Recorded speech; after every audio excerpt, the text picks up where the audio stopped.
ஹல்லேலூயா.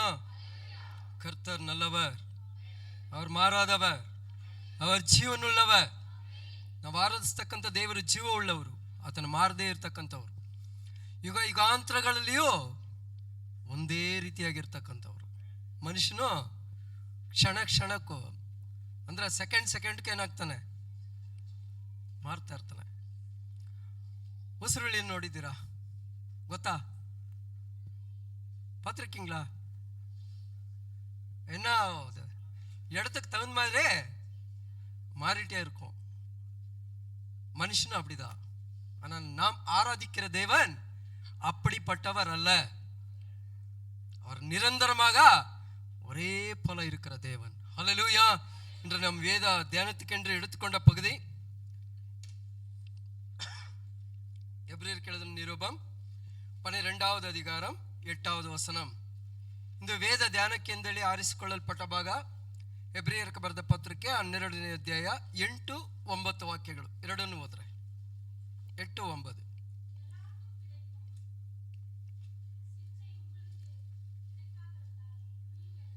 எல்லாருக்கும் கிடைக்கக்கூடிய சிக்ஷை உங்களுக்கு கிடைக்காமல் இருந்தால் நீங்கள் புத்திரராயிராமல் வேசி பிள்ளைகளாயிருப்பீர்கள். அன்றியும் தம்முடைய சரீரத்தின் தகப்பன்மார்கள் நம்மை சிக்ஷிக்கும் போது அவர்களுக்கு நாம் அஞ்சி பிழைக்கத்தக்கதாக ஆவிகளின் பிதாவுக்கும் வெகு அதிகமாய் பணிந்து நடக்க வேண்டும் அல்லவா? ಕನ್ನಡದಲ್ಲಿ ಓದಿಮ್ಮ. ಮಕ್ಕಳೆಲ್ಲರೂ ಹೊಂದುವ ಶಿಕ್ಷೆಯು ನಿಮಗುಂಟಾಗದಿದ್ದರೆ ನೀವು ಆಧಾರದಿಂದ ಹುಟ್ಟಿದವರೇ ಹೊರತು ಪುತ್ರರಲ್ಲ. ಇದು ಮಾತ್ರವಲ್ಲದೆ ನಮ್ಮನ್ನು ಶಿಕ್ಷಿಸಿದಂಥ ಶರೀರ ಸಂಬಂಧವಾದ ತಂದೆಗಳನ್ನು ಸನ್ಮಾನಿಸಿದವಷ್ಟೇ ನಮ್ಮ ಆತ್ಮಗಳಿಗೆ ತಂದೆಯಾಗಿರುವತನಿಗೆ ನಾವು ಹೆಚ್ಚಾಗಿ ಒಳಪಟ್ಟು ಜೀವಿಸಬೇಕಲ್ಲವೇ? ಸಾಕು ಸಾಕು, ನಮ್ಮ ತಲೆಗಳು ತಾಳ್ತಿ, ನಮ್ಮ ಜೀವಿಪೋ. ಕೃಪಾ ಸಂಪೂರ್ಣರು ಸರ್ವಶಕ್ತನಾದ ನಮ್ಮ ತಂದೆಯಾದ ದೇವರೇ, ನಿಮಗೆ ಸ್ತೋತ್ರ. ವಿಶೇಷವಾಗಿ ಈ ವೇಳೆಗೋಸ್ಕರ ಮತ್ತೊಮ್ಮೆ ನಾನು ನಿನ್ನನ್ನು ಸ್ತುತಿಸ್ತೀನಿ, ಸ್ತೋತ್ರಗಳನ್ನು ಚೆಲ್ಲಿಸ್ತಾ ಇದ್ದೀನಿ. ಕರ್ತನಾದ ದೇವರೇ, ನಿನ್ನ ವಾಕ್ಯಗಳ ರಹಸ್ಯಗಳನ್ನು ಗೂಢಾರ್ಥಗಳನ್ನು ನಮಗೆ ಬಯಲ್ಪಡಿಸ್ರಿ. ಆ ವಾಕ್ಯಗಳಿಗೆ ಅನುಗುಣವಾಗಿ ಅಂತ್ಯ ದಿನಗಳಲ್ಲಿ ನಡೆದುಕೊಳ್ಳೋದಕ್ಕೆ ಪ್ರತಿಯೊಬ್ಬರ ಕಿವಿಗಳು ಯೇಸು ಕ್ರಿಸ್ತಿನ ನಾಮದಲ್ಲಿ ತೆರೆಯಲ್ಪಡಲಿ. ವಾಕ್ಯಗಳನ್ನು ಕೇಳೋದಕ್ಕಾಗದಿದ್ದಂತೆ ತಡೆಗಳನ್ನುಂಟು ಮಾಡತಕ್ಕಂಥ ಎಲ್ಲ ನಿರ್ವಿಸಾರದ ದುರಾತ್ಮಗಳು ಒಬ್ಬೊಬ್ಬರ ಆವಿ ಆತ್ಮ ಶರೀರಗಳನ್ನು ಬಿಟ್ಟು ತೊಲಗಬೇಕಾಗಿ ಯೇಸುವಿನ ನಾಮದಲ್ಲಿ ನಾನು ಇವೆಳೆಯಲ್ಲಿ ಕಟ್ಟಲೆ ಇಡ್ತಾ ಇದ್ದೀನಿ. ಜೀವಳ ವಾಕ್ಯಗಳನ್ನು ಕೇಳ್ತಕ್ಕಂಥ ಪ್ರತಿ ಒಬ್ಬರಲ್ಲಿಯೂ ಒಂದು ನೂತನ ಜೀವನವನ್ನು ಕರ್ತನಾದ ದೇವರು ನೀವು ಕಟ್ಟಲೆ ಇಡುವುದಕ್ಕೋಸ್ಕರ ಸ್ತೋತ್ರ. ನನ್ನನ್ನು ಜೀವ ಬಲಿಯಾಗಿ ನಿಮ್ಮ ಪಾದ ಸಮೂಹದಲ್ಲಿ ಸಮರ್ಪಣೆ ಮಾಡ್ತಾ ಇದ್ದೀನಿ. ನನ್ನನ್ನು ಅಂಗೀಕರಿಸ್ರಿ, ನಿಮ್ಮ ಚಿತ್ತವನ್ನು ನೆರವೇರಿಸ್ರಿ. ಸಕಲ ವಿಧವಾದ ಸ್ತುತಿಗನ್ನ ಮಾನ ಮಹಿಮೆಗಳು ನಿಮಗೊಬ್ಬರಿಗೆ ಚಲಿಸ್ತಕ್ಕದಾಗಿ ಯೇಸುವಿನ ದಿವ್ಯನಾಮದಲ್ಲಿ ಪ್ರಾರ್ಥಿಸಿ ಬೇಡಿ ಹೊಂದಿದ್ದೀನಿ ತಂದೆಯಾದ ದೇವರೇ, ಆಮೆನ್. ஹல்லேலூயா, ஹல்லேலூயா. எத்தனை ஜனங்கள் கர்த்தருடைய சிக்ஷையை சந்தோஷமாக நாம் ஏற்றுக்கொள்கிறோம்? ಎಷ್ಟು ಜನ ದೇವರು ನಮ್ಮನ್ನು ಶಿಕ್ಷಿಸುವಾಗ ಸ್ವಲ್ಪವೂ ಸಹ ನಾವೇನು ಆಗೋಗಿತ್ತೆ ದೇವ್ರನ್ನ ನಂಬಿದ್ದಕ್ಕ முறுமுறுக்காம நம்ம எத்தனை பேர் அதை ஏற்றுக்கொள்கிறோம்?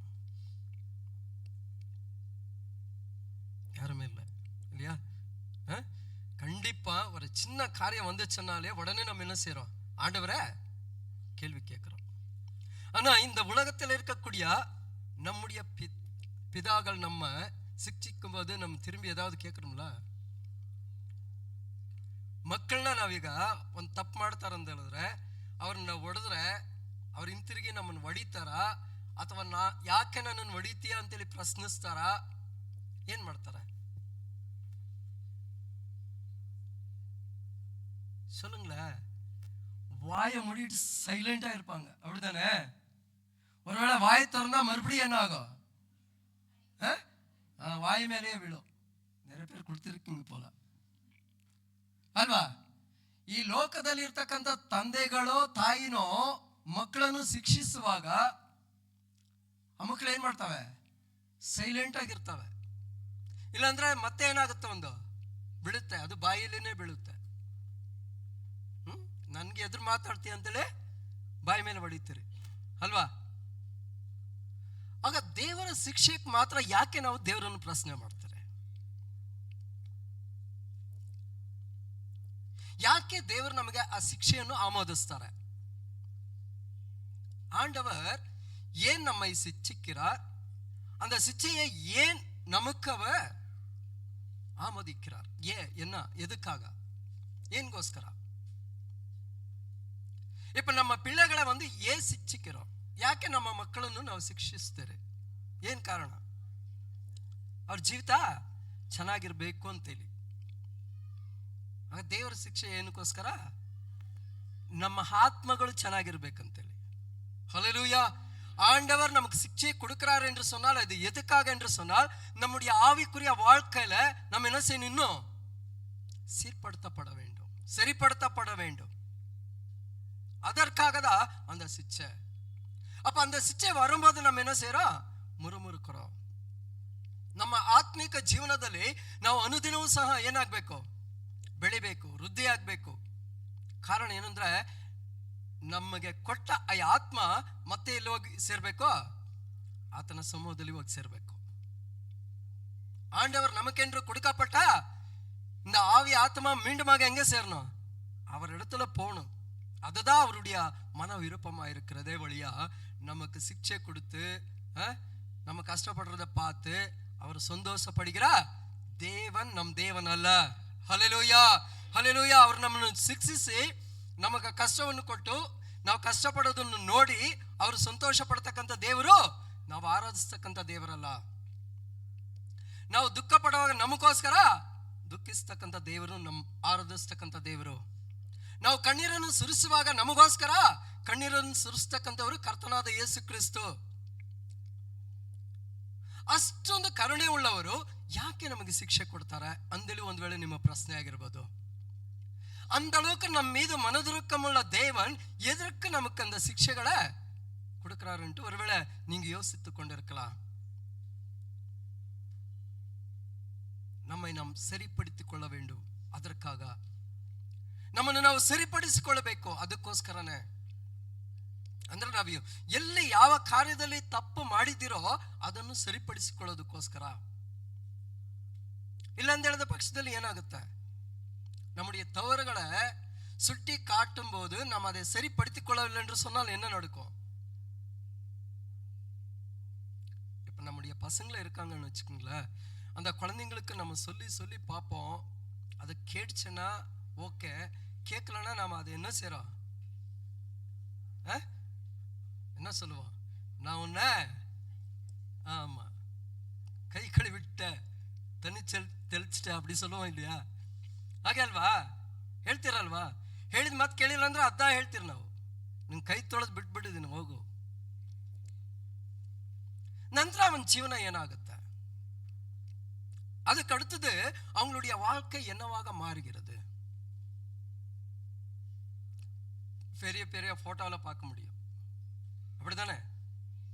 கீழ்ப்படியாதவனுடைய வாழ்க்கை பெரிய பெரிய பேனர்ல எல்லாம் கிடக்கும், எந்த நியூஸ் பேப்பர்லயும் கிடக்கும்.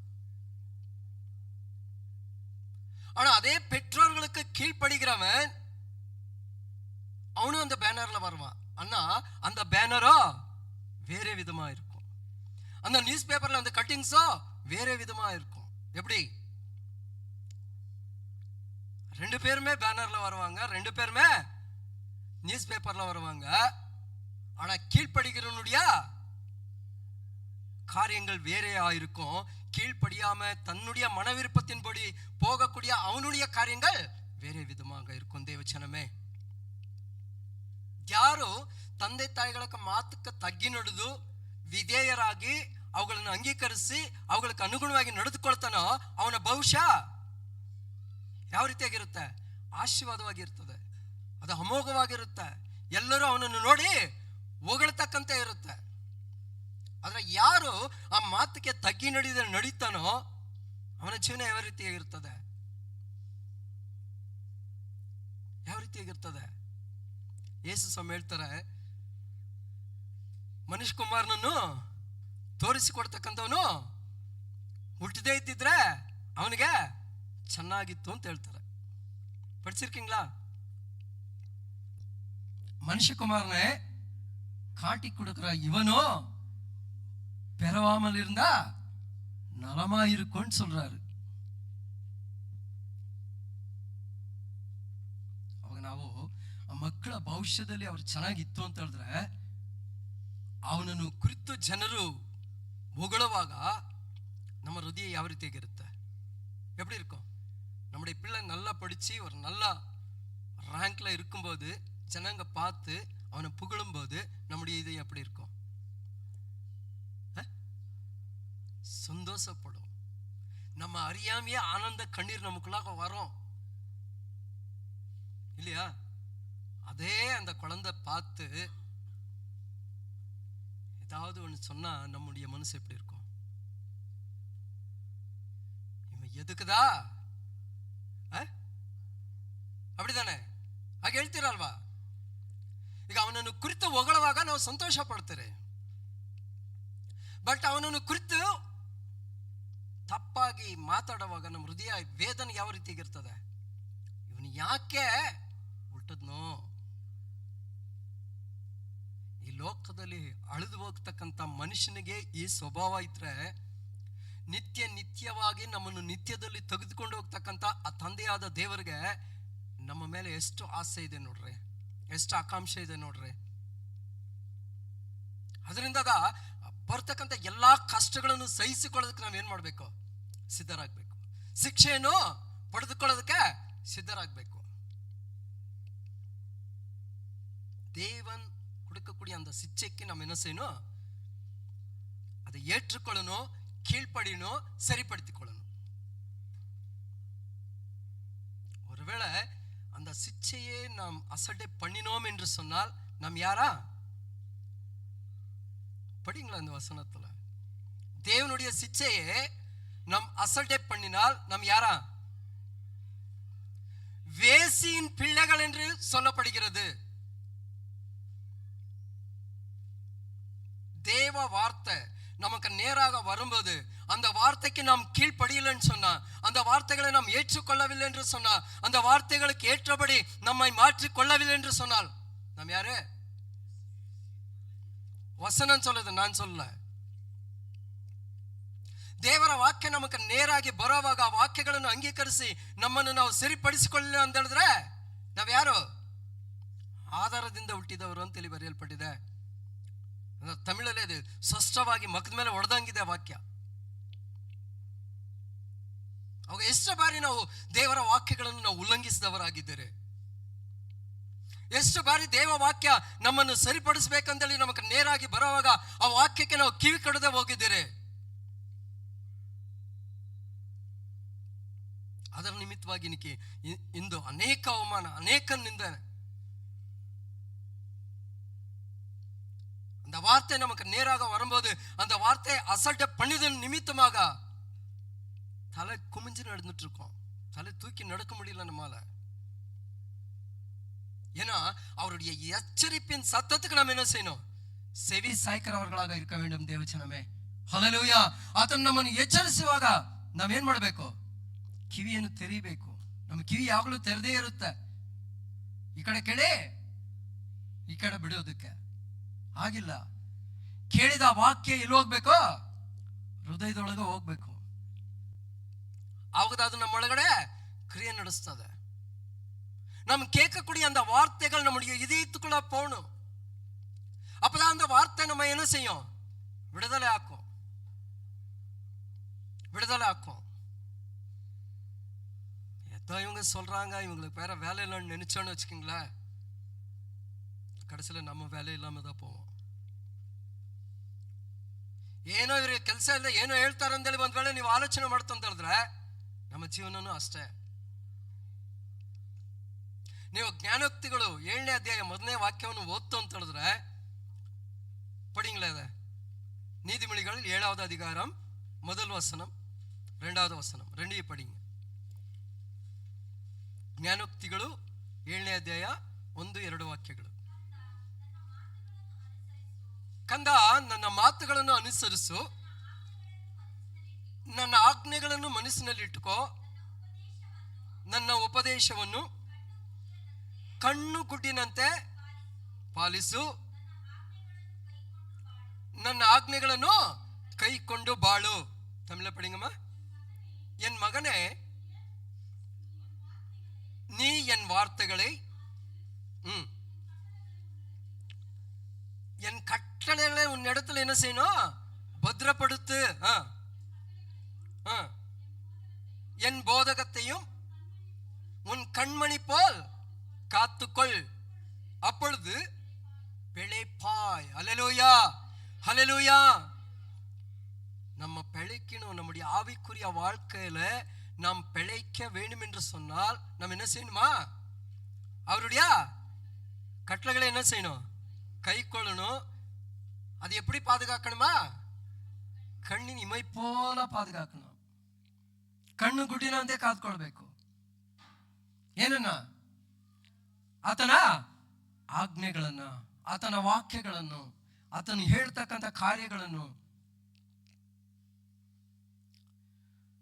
நம்முடைய உடல்ல சீக்கிரமா அடிப்படாத ஒரு இடம் எது? நம்முடைய கண்ணுதான். ஏன்? சும்மா இங்க நம்முடைய விரல இங்க போனாலே தானே என்ன ஆயிடுது? மூடிடுது இல்லையா? அப்போ அவருடைய வார்த்தைகளை நம்ம அந்த அளவுக்கு என்ன செய்யணுமா? ಪಾದುಗಾಕணுமா? ಅಷ್ಟೇ ಶ್ರದ್ಧೆಯಿಂದ ಆ ವಾಕ್ಯಗಳನ್ನು ನಾವು ಕಾದುಕೊಳ್ಬೇಕು. ಕಣ್ಣು ಗುಡ್ಡಿನಂತೆ ಕಾಪಾಡು ಅಂತೇಳಿ ಬರೆಯಲ್ಪಟ್ಟಿದೆ. ಅಂದ್ರೆ ಆ ವಾಕ್ಯಗಳಿಗೆ ಯಾವುದೇ ರೀತಿಯಾದ ನಮ್ಮ ಮೂಲಕವಾಗಿ ಕಳಂಕ ಬರಬಾರ್ದು. அந்த வார்த்தைகள் நம்ம மூலியமாக அந்த வார்த்தைகளுக்கு எந்த விதமான ஒரு அவப்பேர் வரக்கூடாது. ஏன்னா நம் ஒவ்வொருவரும் அவருடைய பிள்ளைகள், ನಾವು ಆತನ ಮಕ್ಕಳು. ಅವಾಗ ನಾವು ಆತನ ಮಕ್ಕಳು ಅನ್ನೋವಾಗ ಆತನ ಶಿಕ್ಷೆಯನ್ನು ನಾವೇನ್ ಮಾಡ್ಬೇಕು?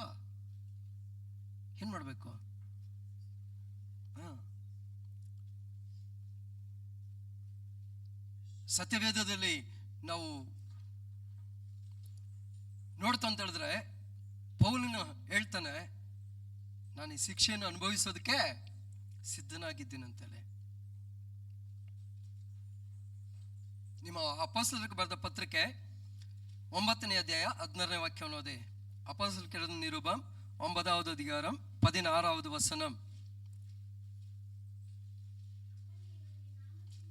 அவன் என்னுடைய நாமத்தின் நிமித்தம் எவ்வளவாய் பாடுபட வேண்டும் என்று நான் அவனுக்கு காண்பிப்பேன் என்றார். போதும் போதும். ಕನ್ನಡದಲ್ಲಿ ಓದಮ್ಮ. ಅವನು ನನ್ನ ಹೆಸರಿನ ನಿಮಿತ್ತ ಎಷ್ಟು ಹಿಂಸೆ ಅನುಭವಿಸಬೇಕೆಂದು ನಾನೇ ಅವನಿಗೆ ತೋರಿಸುವೆನು ಅಂದಲ್ಲಿ ಯಾರು ಹೇಳ್ತದೆ ಇಲ್ಲಿ? ದೇವರು ಹೇಳ್ತಾರೆ. ಯಾರ್ಗ? ಅನೈನಿಗೆ. ಅನೈನನ ಹತ್ರ ಹೋಗಿ ಹೇಳ್ತಾರೆ. ಕಾರಣ ಏನಂತ ಹೇಳಿದ್ರೆ, ಆ ಸೌಲನು, ಪೌಲನಾಗಿ ಮಾರಿದ ಸೌಲನು ಏನ್ ಮಾಡ್ತಾನೆ ಅಂತ ಹೇಳಿದ್ರೆ, ಕ್ರಿಸ್ತನನ್ನು ಅಂಗೀಕರಿಸಿದ ಎಲ್ಲಾ ಜನರಿಗೆ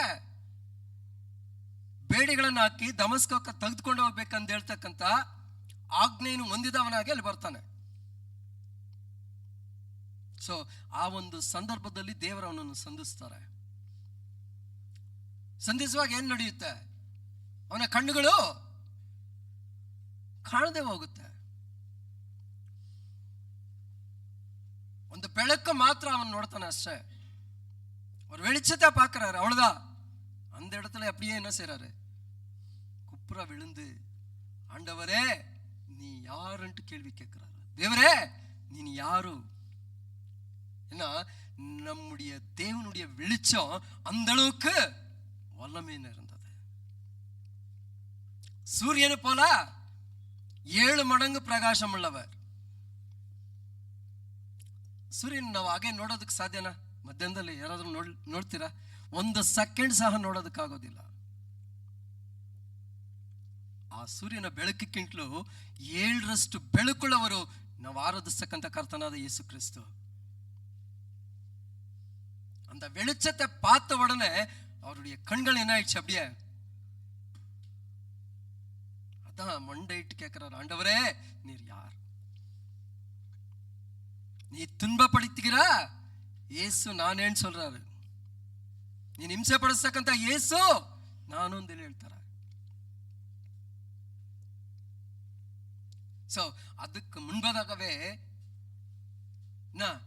அனனியாக்கு போய் சொல்றாரு, இந்த மாதிரி ஒருத்தன் வரா, நீ அவனுக்கு போய் என்ன செய்ய ஜெபம் பண்ணு. அப்பதான் சொல்றாரு இவரு, ஆண்டவரே அவன் இப்படிப்பட்டவன்,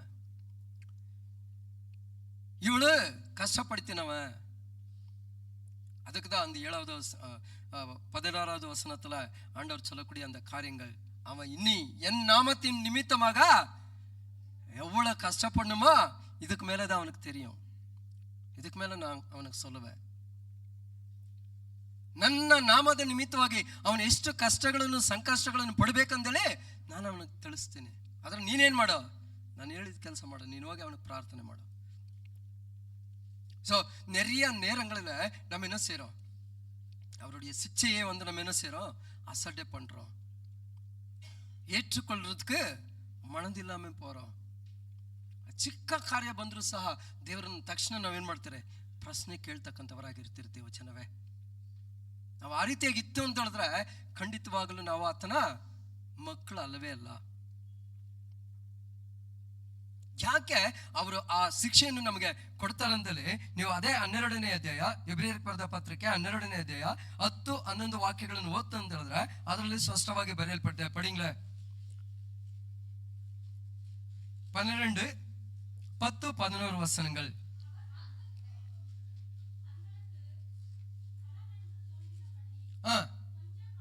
கொஞ்ச காலம் சிக்ஷித்தார்கள், தம்முடைய பரிசுத்தத்திற்கும் நாம் பங்குள்ளவர்களாகும்படி பொருட்டு நம்முடைய பிரயோஜனத்திற்கும் நம்மை சிட்சிக்கிறார். இந்த சிச்சையும் தற்காலத்தில் சந்தோஷமாய் காணாமல் துக்கமாய் காணும் ஆகிலும் பிற்காலத்தில் அதில் பழகினவர்களுக்கு அது நீதியாகிய சமாதான பலனை தரும். ஹல்லேலூயா, ஹல்லேலூயா. அந்த சிச்சையை நாம் ஏற்றுக்கொள்ளும்போது நம்முடைய வாழ்க்கையில ನೀತಿ ಏನಪಡಕೂಡಿಯ ಸಮಾಧಾನ ಏರ್ಪடும். ನಮ್ಮ ಕನ್ನಡದಲ್ಲಿ ಓದಿಮ್ಮ, ಆ ತಂದೆಗಳು ಕೆಲವು ದಿವಸಗಳ ಪ್ರಯೋಜನವನ್ನು ತೆಗೆದುಕೊಂಡು ತಮ್ಮ ಮನಸ್ಸಿಗೆ ತೋರಿದಂತೆ ನಮ್ಮನ್ನು ಶಿಕ್ಷಿಸಿದರು. ಆತನಾದರೂ ನಾವು ತನ್ನ ಪರಿಶುದ್ಧತೆಯಲ್ಲಿ ಪಾಲುಗಾರರಾಗಬೇಕೆಂದು ನಮ್ಮ ಹಿತಕ್ಕಾಗಿಯೇ ಶಿಕ್ಷಿಸುತ್ತಾನೆ. ಯಾವ ಶಿಕ್ಷೆಯಾದರೂ ತಾತ್ಕಾಲಕ್ಕೆ ಸಂತೋಷಕರವಾಗಿ ತೋಚದೆ ದುಃಖಕರವಾಗಿ ತೋಚುತ್ತದೆ. ಆದರೂ ತರುವಾಯ ಅದು ಶಿಕ್ಷೆ ಹೊಂದಿದವರಿಗೆ ನೀತಿ ಎಂಬ ಫಲವನ್ನು ಕೊಟ್ಟು ಮನಸ್ಸಿಗೆ சமாதானವನ್ನು ಉಂಟು ಮಾಡುತ್ತದೆ. ஹல்லேலூயா, ஹல்லேலூயா. அந்த சிச்சையை நாம் ஏற்றுக்கொண்டு அந்த சிச்சையை நாம் அனுபவித்த பின்பு அது நமக்கு ஒரு பெரிய சமாதானம், பெரிய ஆசீர்வாதம். ತಾತ್ಕಾಲಿಕವಾದ ಅಂದ್ರೆ ಸ್ವಲ್ಪ ದಿನ, ಕೊಂಚ ಕಾಲ இந்த பாடுகள், கொஞ்ச காலம் அந்த பாடுகளை நாம் ஏற்றுக்கொண்டு அந்த பாடுகளிலே நாம் சகித்தோம் என்று சொன்னால் தேவன் தரக்கூடிய மேன்மையானது என்ன?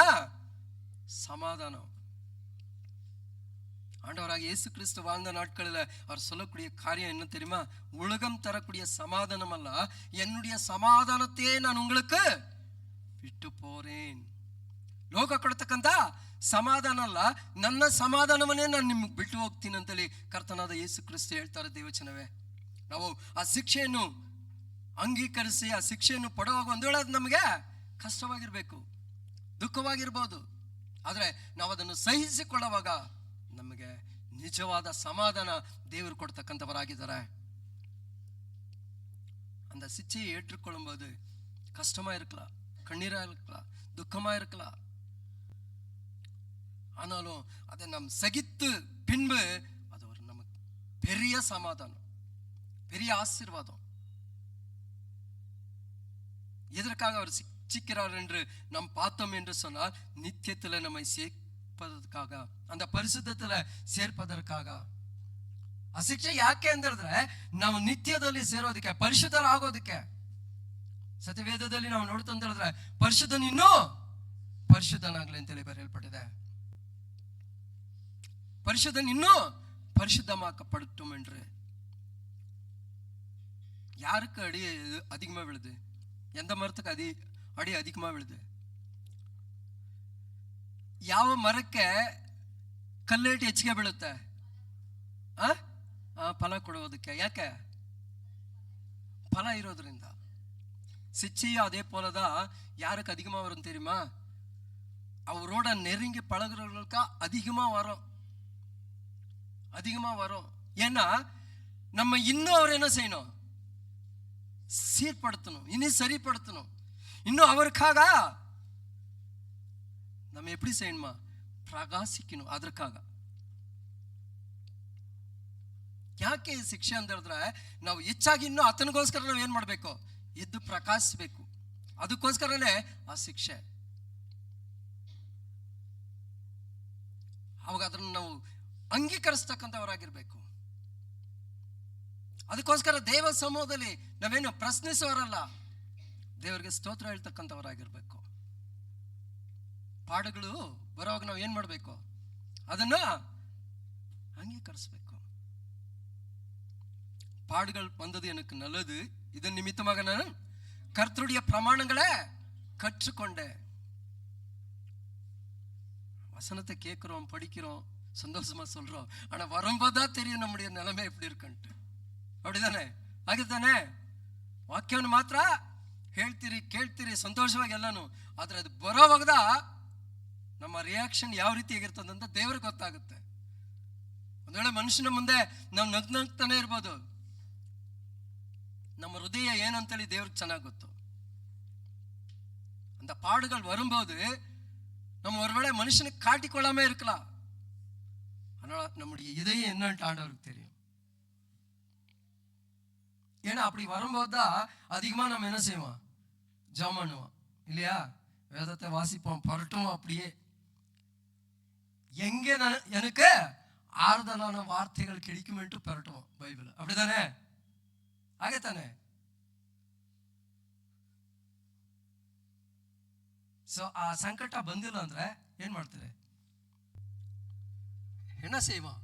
நம்முடைய ஆமா. அப்போ அந்த சிச்சை வரும்போது நம்ம என்ன செய்யணும்? ஏற்றுக்கொள்ளணும். அந்த சிச்சை வரும்போது எந்த இடத்துல, எந்த காரியத்துல ஆண்டவருக்கு பிரிவில்லமா நான் நடக்கிறேன், ஏன் இது எனக்கு வந்தது கேள்வி கேட்கணும். ಯಾருக்கு? ಆಂಡವರ இடத்துல ಇಲ್ಲ, நம்மை நாம் ಕೇಳ್ವಿ ಕೇಳ್ಕணும். ಇದು ಯಾಕೆ ನನಗೆ ಸಂಭವಿಸಿತು ಅಂತೇಳಿ ದೇವ ಸಮೂಹದಲ್ಲಿ ಪ್ರಶ್ನೆ ಅಲ್ಲ, ನಮ್ಮನ್ನು ನಾವೇ ಪ್ರಶ್ನಿಸಿಕೊಳ್ಬೇಕು. ಅವಾಗ ನಮ್ಮಲ್ಲಿ ಎಲ್ಲಿ ಸಮಸ್ಯೆ ಇದೆ, ಯಾವ ಕಾರ್ಯದಲ್ಲಿ ಸಮಸ್ಯೆ ಇದೆ, ನಮ್ಮನ್ನು ನಾವು ಸರಿಪಡಿಸಿಕೊಳ್ಳೋದಕ್ಕೆ ಅದು ನಮಗೆ ಮಾರ್ಗವಾಗಿರುತ್ತೆ. ದೇವಚನವೇ, நம்முடைய கேள்வி எங்க இருக்கணும்னு சொன்னா ஆண்டவருடைய சமூகத்துல இல்ல, நம்மை நாமே கேள்வி கேட்டுக்கொள்ள வேண்டும் தேவச்சனமே. அப்பதான் நம்மை நாம் சரிப்படுத்திக் கொள்வதற்கு அது ஏதுவாக இருக்கும், ಅನುಗುಣವಾಗಿರುತ್ತೆ. ನಮ್ಮ ಆತ್ಮಿಕ ಜೀವನದಲ್ಲಿ ನಾವು ನಮ್ಮನ್ನು ಸರಿಪಡಿಸಿಕೊಂಡು ಇನ್ನೂ ವೃದ್ಧಿ ಹೊಂದೋದಕ್ಕೆ ಅದು ಸಾಧ್ಯವಾಗಿರುತ್ತೆ. அப்படி நம்மை நாம் கேள்வி கேட்கும் போதா ஆவிக்குரிய வாழ்க்கையில நாம் இன்னும் வளருவதற்கு அது நமக்கு ஏதுவாக இருக்கும், ஒளி காட்டியாக இருக்கும். ஆண்டவரை கேள்வி கேட்கறதுனால எந்த பிரயோஜனமும் கிடையாது. யோபுடைய வாழ்க்கையில பார்க்குங்களேன், எங்க எந்த இடத்துலயும் அவர் என்ன செய்யல, கேள்வி கேட்டிருக்காரு ஆண்டவரை இல்ல.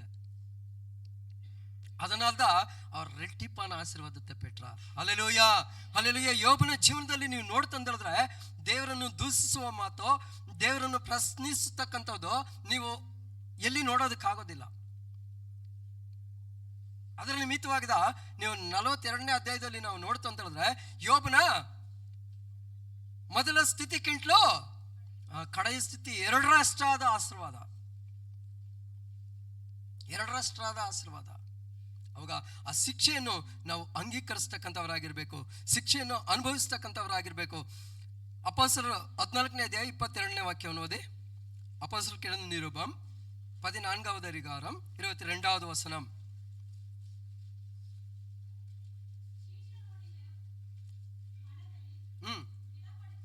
திடப்படுத்தி விசுவாசத்துல நிலைத்திருக்கும்படி அவர்களுக்கு புத்தி சொல்லி நாம் அநேக உபத்திரவங்களின் பணியாய் தேவனுடைய ராஜ்யத்தில் பிரவேசிக்க வேண்டும் என்று சொன்னார்கள்.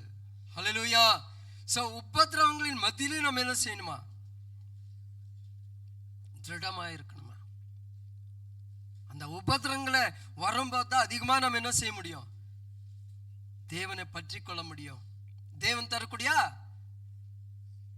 ஆலோசனைகளை பெற்றுக்கொள்ள முடியும். அப்போதான் நம்ம அந்த நித்தியத்துக்கு நேராக நம்ம கடந்து செல்ல முடியும். ದೇವಚನமே, ಕನ್ನಡದಲ್ಲಿ ಓದಿ ಅಮ್ಮ ವಾಕ್ಯ. ನಾವು ಬಹು ಸಂಕಟಗಳನ್ನು ತಾಳಿ ದೇವರ ರಾಜ್ಯದೊಳಗೆ ಸೇರಬೇಕೆಂಬುದಾಗಿ ಎಚ್ಚರಿಕೆಯ ಮಾತುಗಳನ್ನು ಕೇಳಿ ಕ್ರಿಸ್ತ ನಂಬಿಕೆಯಲ್ಲಿ ಸ್ಥಿರವಾಗಿರ್ರಿ ಎಂದು ಅವರನ್ನು தைரியಗೊಳಿಸಿದರು. ஹல்லேலூயா, ஹல்லேலூயா. பாடுகள், அதாவது நமக்கு நிறைய பேர் சொல்லக்கூடிய காரியமே என்னன்னு சொன்னா, ஆண்டவரை ஏற்றுக்கொண்ட எந்த விதமான ஆமா அப்படி இல்ல. ஸ்டார்ட் அன்னைக்குதான் இல்லாத பாடுகள் எல்லாம் வரும். முதலாவது எங்க வரும்? வீட்லயே ஸ்டார்ட் ஆயிடும். பிரிச்சிடுவாங்க, நம்மள பிரிச்சிடுவாங்க. நீ இதுக்கு மேல என்ன செய்யக்கூடாது? இந்த தட்டை தொடக்கூடாது, இந்த டம்ளர் தொடக்கூடாது. எத்தனை பேருக்கு இந்த அனுபவம் இருக்கு? யாருக்கு இல்லையா? இல்லைன்னா நீங்க உண்மையிலே பாக்கியவான்கள். நிறைய இடங்கள்ல இதெல்லாம் இருக்கு. ஒரு வீட்டில் இருக்கிறவங்கள தனிமைப்படுத்தி விடுவாங்க, அவங்கள தனிமைப்படுத்திடுவாங்க. ஏதோ ஆண்டவராகிய இயேசு கிறிஸ்துவை ஏற்றுக்கொண்டதுனால அவர் பெரிய குற்றவாளி போல அல்லது தீட்டுப்பட்டவர் போல பிஹேவ் பண்ணுவாங்க. ஆனா ஆண்டவர் அப்படி இல்லை. நம்மை ராஜாக்களாக அழைத்திருக்கிறார், ಲೇವಿಯர்களாக ಅழைத்திருக்கிறார். ಒಂದು ಮನೆಯಲ್ಲಿ ಕ್ರಿಸ್ತನನ್ನು ಅಂಗೀಕರಿಸಿದ ಕೂಡಲೇ ಆ ಮನೆಯವರೇ ಮೊದಲನೇದಾಗಿ ಅವನಿಗೇನು ವಿರೋಧಿಗಳು. ಸತ್ಯವೇದದಲ್ಲಿ ಅದ ಬರೆಯಲ್ಪಟ್ಟಿದೆ. ಅವನ್ನ ಎಲ್ಲರೂ ಸಪರೇಟ್ ಮಾಡ್ಬಿಡ್ತಾರೆ. ಆದರೆ ಕರ್ತನಾದ ದೇವರು ನಮ್ಮನ್ನು ಅರಸರನ್ನಾಗಿ, ಯಾಜಕರನ್ನಾಗಿ ನಮ್ಮನ್ನು ಆರಿಸಿಕೊಂಡಿದ್ದಾರೆ. ஆத்தனுக்கோஸ்கர அவருக்காக நம்மை தனிமைப்படுத்தியிருக்கிறார். இந்த உலகத்திலிருந்து நம்மை வேறு பிரித்திருக்கிறார். அது முதல்ல நம்முடைய மனசுக்கு வந்துடுச்சுன்னு சொன்னாலே எது வந்தாலும் நம்ம என்ன செய்ய மாட்டோம்? ಕವಲೆಪಡ ಮಾಟೋ. ಈ ಲೋಕದಲ್ಲಿ ಕರ್ತನಾದ ದೇವರು ನಮ್ಮನ್ನು ಏನ್ ಮಾಡಿದ್ದಾರೆ? ಬೇರ್ ಮಾಡಿದ್ದಾರೆ ಅಂತೇಳಿ ನಾವು ತಿಳಿದುಕೊಂಡ್ರೇನೆ ನಾವು ಯಾವುದನ್ನು ಕುರಿತು ನಾವೇನ್ ಮಾಡೋದಿಲ್ಲ, ಚಿಂತಿಸೋದಿಲ್ಲ. ಅವಮಾನ ಆಗಲಿ, ನಿಂದೆ ಆಗಲಿ, ಏನಾದ್ರೂ ಸರಿ ಎಲ್ಲವನ್ನು ಸಹಿಸಿಕೊಳ್ಳೋದಕ್ಕೆ ದೇವರಾತನ ನಮಗೆ ಶಕ್ತಿ ಕೊಡ್ತಕ್ಕಂಥವರಾಗಿರ್ತಾರೆ. தேவச்சனவே, நிறைய நேரங்களில் நம்ம எப்படி மாறணும்னு சொன்னா, பலமுறை இது சொல்லிட்டேன், அப்படி மாறணும். எப்படி? ஒரு ஜந்து இருக்கு, பார்த்துருக்கீங்களா? அதுக்கு வெயிலும் தெரியாது, மழையும் தெரியாது. எது?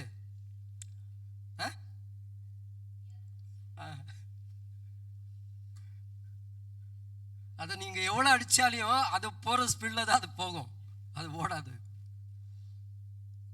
சோ ஆண்டவருக்காக நாம் ஓடும்போது இந்த உலகத்துல வரக்கூடிய இந்த மாதிரி காரியங்களுக்கெல்லாம் நம்ம என்ன செய்யணும்?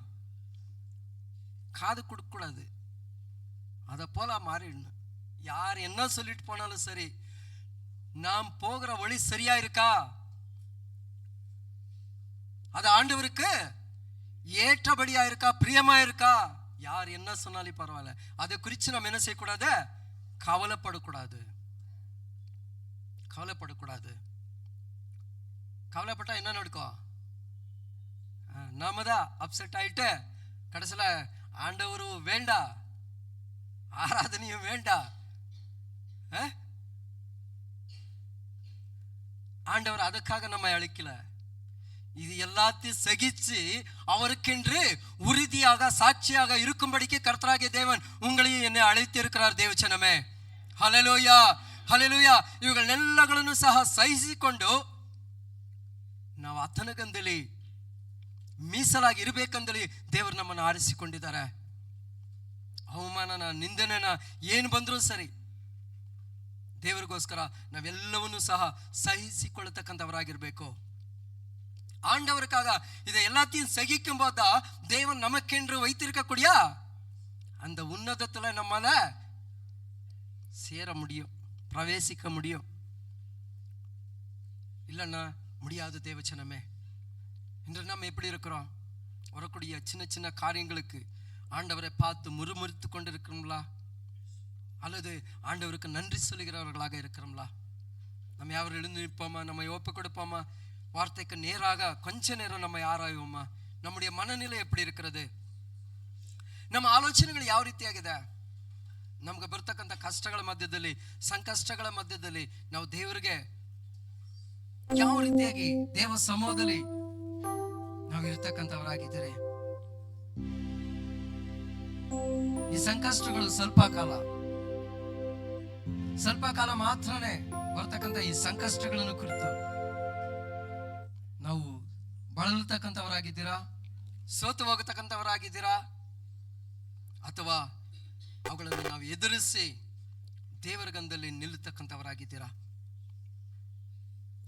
இன்னைக்கு அநேகருடைய வாழ்க்கையில பார்க்கும்போது வந்த இந்த துன்பங்களுக்கு, கஷ்டங்களுக்கு, அவமானங்களுக்கு அவங்க என்ன செஞ்சிட்டாங்க? ஆண்டவரே விட்டு பின்னாடி போயிட்டாங்க, ஆராதனை விட்டு பின்னாடி போயிட்டாங்க. எங்க போயிட்டாங்க? மீண்டுமாக எகிப்துக்கு போயிட்டாங்க. ಹಿಂತಿರುಗಿ ಮತ್ತೆ ಎಲ್ಲಿ ಹೊರಟೋದ್ರು? ಅವರು ಎಗಿಪ್ತಿಗೆ ಹೊರಟೋದ್ರು. ನಾವು ಹಿಂತಿರುಗಿ ಹೋಗೋದಕ್ಕೆ ದೇವರು ನಮ್ಮನ್ನು ಕರೆದಿಲ್ಲ.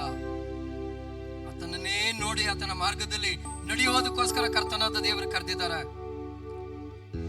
ಸತ್ಯವೇದದಲ್ಲಿ ನಾವು ನೋಡ್ತಂದ್ರೆ ನೇಗಿಲಿನ ಮೇಲೆ ಕೈ ಇಟ್ಟು ಯಾರನ್ನು ಏನ್ ಮಾಡೋದಿಲ್ಲ, ಹಿಂದೆ ನೋಡೋದಿಲ್ಲ ಅಂತೇಳಿ ಬರೆಯಲ್ಪಟ್ಟಿದೆ. ಕಲೆಟ್ ಪಿನ್ ಮೀದ ಕೈ வைத்து பின்னோக்கி பார்ப்பதில்லை என்று. என்ன பின்னோக்கி பார்த்தா என்ன நடக்கும்? அது சரியா போகாது, எங்கெங்கயோ போயிடும். அப்ப நம்முடைய வாழ்க்கையில